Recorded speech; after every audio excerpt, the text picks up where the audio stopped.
అందరికీ నమస్కారం. ఇవాళ మన స్టూడియోలో ఐకాన్ ఆస్ట్రాలజర్ గట్టుపల్లి సురేష్ బాబు గారు ఉన్నారు. గురువుగారితో మాట్లాడదాం. గురుగారు నమస్కారం. జై శ్రీమన్నారాయణ. 2025 జనవరి మాసం ముందుగా మేషరాశి వారికి గ్రహస్థితి ఎలా ఉంది, ఎలాంటి ఫలితాలు ఉంటాయి, ఎలాంటి రెమెడీస్ చేసుకుంటే బాగుంటుంది అంటారు? తప్పకుండా. అయితే ముందుగా మన ప్రేక్షకులతో పాటు మీకు కూడా నూతన సంవత్సర శుభాకాంక్షలు, అలానే మకర సంక్రాంతి శుభాకాంక్షలు కూడా. మనకి ఈ జనవరి 1వ తారీఖు నుంచి జనవరి చివరి వరకు కూడా ఉన్నటువంటి పండుగలన్నీ కూడా అందరూ బాగా జరుపుకొని అందరూ కూడా సుఖంగా, అందరూ కూడా ఆనందంగా ఉండాలని మొట్టమొదటిగా నేను కోరుకుంటా ఉన్నాను. ఎందుకంటే న్యూ ఇయర్ అయినప్పటికీ అందరికీ చాలా బాగుంటుంది కాబట్టి అందరూ అన్ని రాసులు కూడా ఏకంగా ఉండేసి అందరూ బాగుండాలని కోరుకుంటారు. అంటే ఒకే ఇంట్లో ఒకే రాశి వాళ్ళు ఉండరు, అన్ని రాసుల వాళ్ళు ఉంటారు. అందుకని అన్ని రాసుల కలయికతే సంక్రాంతి. ఎక్కడెక్కడ ఉన్న వాళ్ళందరూ కూడా వచ్చేసి సంక్రాంతి పండుగ అనేది చాలా వైభవంగా జరుపుకునేటువంటి ప్రాంతీయ ఆచారాలు ఉన్నాయి. మన తెలుగు రాష్ట్రాల్లో అయితే ఇంకా గొప్పగా జరుపుకుంటారు. అందరికీ కూడా మకర సంక్రాంతి శుభాకాంక్షలు మరొక మారి. అయితే మొట్టమొదటిగా మనకి వచ్చేసి మేషరాశి. ఈ మేషరాశిలో మనం చూసినట్లయితే కనుక రాసులు మొన్న ఈ మధ్యనే మనకి శుక్రుడు మారడం జరిగింది. ఈ శుక్రుడు వచ్చేసి కుంభరాశిలోకి వెళ్ళడం జరిగింది అనమాట. ఈ కుంభరాశిలో వెళ్ళడం వలన ఈ శుక్రుడి యొక్క ఆ ఒక దృష్టి, శుభదృష్టి ఏదైతే ఉందో ఇది మేషరాశి వాళ్ళ మీద ఉంది అని చెప్పుకోవచ్చు. అయితే అశ్విని, భరణి, కృత్తిక 3 నక్షత్రాలు కలిపితే మేషరాశి. ఈ మేషరాశి వాళ్ళకి ఈ శుక్రుడి బలం కూడా చాలా గట్టిగా ఉందని చెప్పుకోవచ్చు మనం. ఎందుకంటే ఈ శుక్రుడు వచ్చేసి నెల మాత్రం ఉంటాడు, నెల రోజులు ఉంటాడు శుక్రుడు. ఈ నెల రోజుల్లో ఎవరైనా పెళ్ళిళ్ళు కానటువంటి వాళ్ళు ఉంటారు కదా, మేషరాశిలో ఉన్నటువంటి ఎన్నో రోజుల నుంచి వెయిట్ చేసినటువంటి వాళ్ళందరికీ కూడా పెళ్ళిళ్ళు కుదిరడానికి ఎక్కువ అవకాశం కనిపిస్తుంది. కాబట్టి ఆ మేర శుక్రుడు దోషం, కలత్ర దోషాలన్నీ కొన్ని ఉంటాయి, అందులో మేషరాశి వాళ్ళు కూడా ఉంటాయి. అందులో ఎవరైతే ఈ శుక్రుడు దోషంతో, కలత్ర దోషంతో బాధపడేటువంటి మగవాళ్ళు కానివ్వండి, ఆడవాళ్ళు కానివ్వండి, వీళ్ళందరూ కూడా శుభదాయకమైనటువంటి రోజు అంటే దాదాపుగా సంవత్సరం తర్వాత, అంటే శుక్రుడు మారటానికి నెలకు ఒకసారి, 40 రోజులకు ఒకసారి, 35 రోజులకు ఒకసారి మారుతూ ఉంటాడు. అలాగా ఇప్పుడు 13 నెలల తర్వాత శుక్రుడు మంచి స్థానంలో ఆ కుంభరాశిలో ఉండడం అనేది శుక్రుడు వీళ్ళకి మేషరాశి వాళ్ళకి అదృష్టం అని చెప్పుకోవచ్చు. 10వ స్థానంలోకి వస్తాడు అనమాట. ఈ 10వ స్థానం రావడం వలన ఆర్థికంగా ఉన్నటువంటి స్థితిగతులు కూడా బాగుండేదానికి ఎక్కువ ఆ ఒక బలపడటం, ఎక్కువ అవకాశాలు కూడా కనబడుతున్నాయి. అందుకని చెప్పేసి ఈ శుక్రుడు ఉండటం వలన పెళ్ళిళ్ళు కుదరడం కానివ్వండి, పెళ్ళిళ్ళు అయిన వాడికి పిల్లలు పుట్టగలేనటువంటి వాళ్ళు, ఆ హెల్త్ పరంగా బాధపడేటువంటి వాళ్ళు, వీళ్ళందరూ కూడా కొంతమేర ఆరోగ్య సమస్యల నుంచి హాస్పిటల్ చూయించుకున్న, ఆ పిల్లల కోసం ప్రయత్నం చేసినా కూడా ఆ దోషం ఉంటే వాళ్ళు ప్రయత్నం చేస్తే కూడా ఈ మధ్యన ఆ దోషం పోయేసి పిల్లలు పుట్టేదానికి కూడా అవకాశం ఎక్కువగా కనిపిస్తుంది వీళ్ళకి. అందులో ఇంకోటి ఫెర్టిలిటీ సెంటర్స్ కానీ వీటి లేకుండా న్యాచురల్గానే వీళ్ళు ప్రయత్నం చేయవచ్చు. ఎందుకంటే గ్రహరీత్యా దోషాలు ఉన్నాయి కాబట్టి అవి తొలగిపోయేసి కొంతమేర బాధ్యత ఆ ఒక గ్రహ నుంచి వచ్చేటువంటి దోషం, శుభదృష్టి ఏదైతే ఉందో బాగుంటుంది కాబట్టి ఆ మేర చేయొచ్చు. అలానే 3వ స్థానంలో గురువు ఉన్నాడు. 3వ స్థానంలో గురువు ఉన్నారు కాబట్టి పుట్టేటువంటి వాళ్ళు కూడా మంచి నేర్పుతో పుట్టేటువంటి అదృష్టం కూడా ఉంది. కాబట్టి ఆ మేర పిల్లలు పుట్టేందుకు ఏదైనా ప్రయత్నాలు ఉంటే చేస్తే మరీ మంచిది. పెళ్ళై 10 ఏళ్ళైనా 15 ఏళ్ళైనా కూడా ప్రయత్నం చేయవచ్చు. ప్రయత్నం చేస్తే ఖచ్చితంగా పిల్లలు పుట్టేదానికి ఉంటుంది. పెళ్లి చూపులు కుదిరేదానికి అమ్మాయి మన అమ్మాయి, అబ్బాయి మన అమ్మాయి అనిపించుకోవడానికి కూడా మంచి అదృష్టం ఉంటుంది మేషరాశి వాళ్ళకి. అందుకే ప్రత్యేకంగా చెప్తా వస్తున్నా. అయితే పూర్వీకుల నుంచి దోషాలు ఉన్న వాళ్ళు ఈ మేషరాశిలో చాలామంది ఉన్నారు.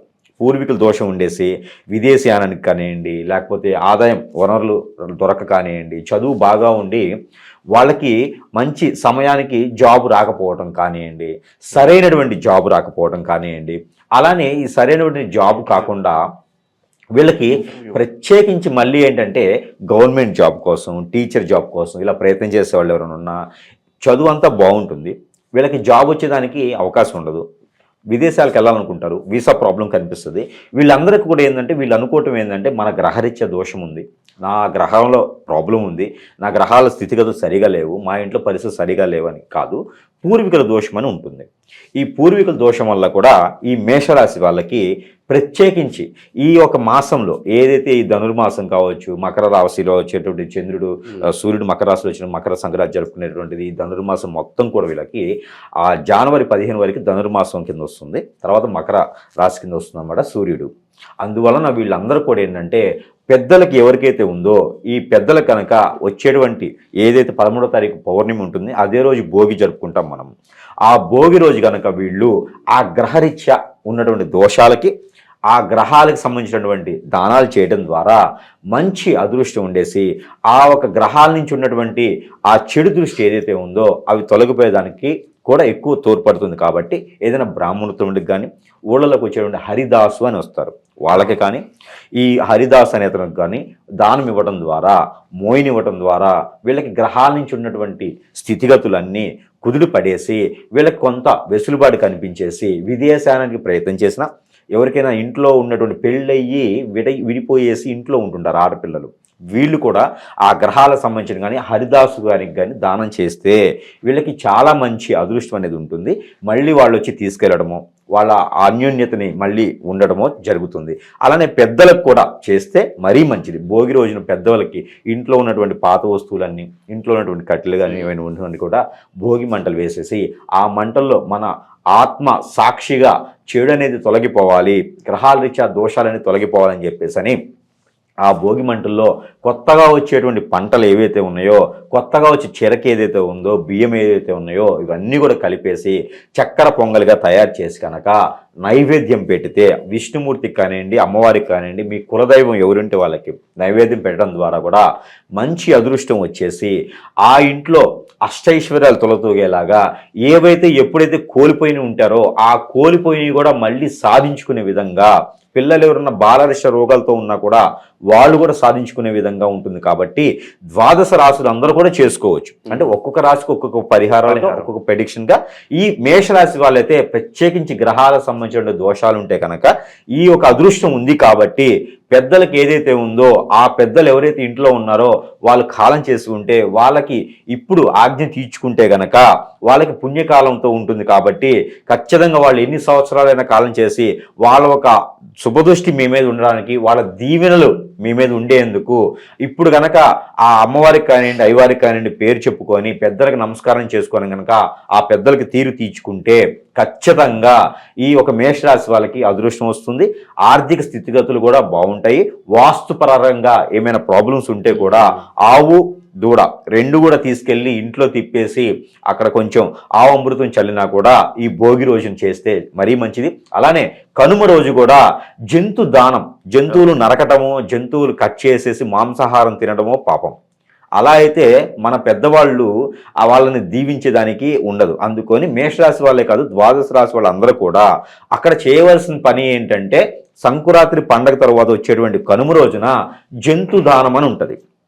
ఆ జంతు దానము కనుమ రోజున చేస్తారు. మేకలు కావచ్చు, కోడులు కావచ్చు, ఆవులు కావచ్చు, మీ స్తోమతకి తగ్గట్టుగా ఏదో ఒక రకమైనటువంటి జంతువు కానివ్వండి, పక్షి కానివ్వండి దానం ఇవ్వడం ద్వారా, అలా ప్రకృతిలో వదలడం ద్వారా మీ ఇంట్లో ఉన్నటువంటి చెడు రుమ్మతులు తొలగిపోతాయి. అలానే మీ పెద్దలు కూడా దీవించడానికి ఆస్కారం ఉంటుంది. అందుకొని ఆ రోజున మాంసాహారం స్వీకరించడం పాపం, ఆ రోజున దానం ఇవ్వడం గొప్పతనం. పెంచుకోండి అని దానం ఇవ్వండి, దాని ద్వారా వాళ్ళు బ్రతుకుతారు, దాని ద్వారా మీకు మంచి జరుగుతుంది.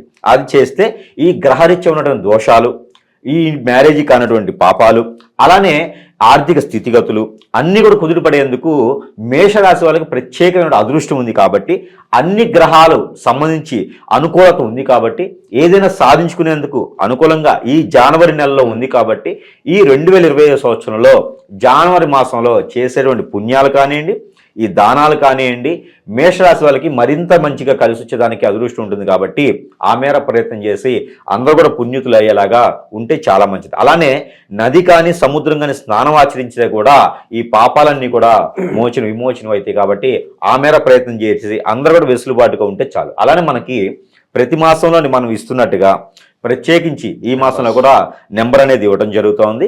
ఈ నెంబర్ని వాళ్ళు ప్రతిరోజు పారాయణ రూపంగా జపం చేయటం వల్ల కూడా మంచి జరిగేదానికి ఆస్కారం ఎక్కువగా కనిపిస్తుంది. అలానే ఈ మాసంలో జనవరి నెలలో మేషరాశి వాళ్ళకి ఇచ్చే నెంబర్ ఏంటంటే 65687992 65687992.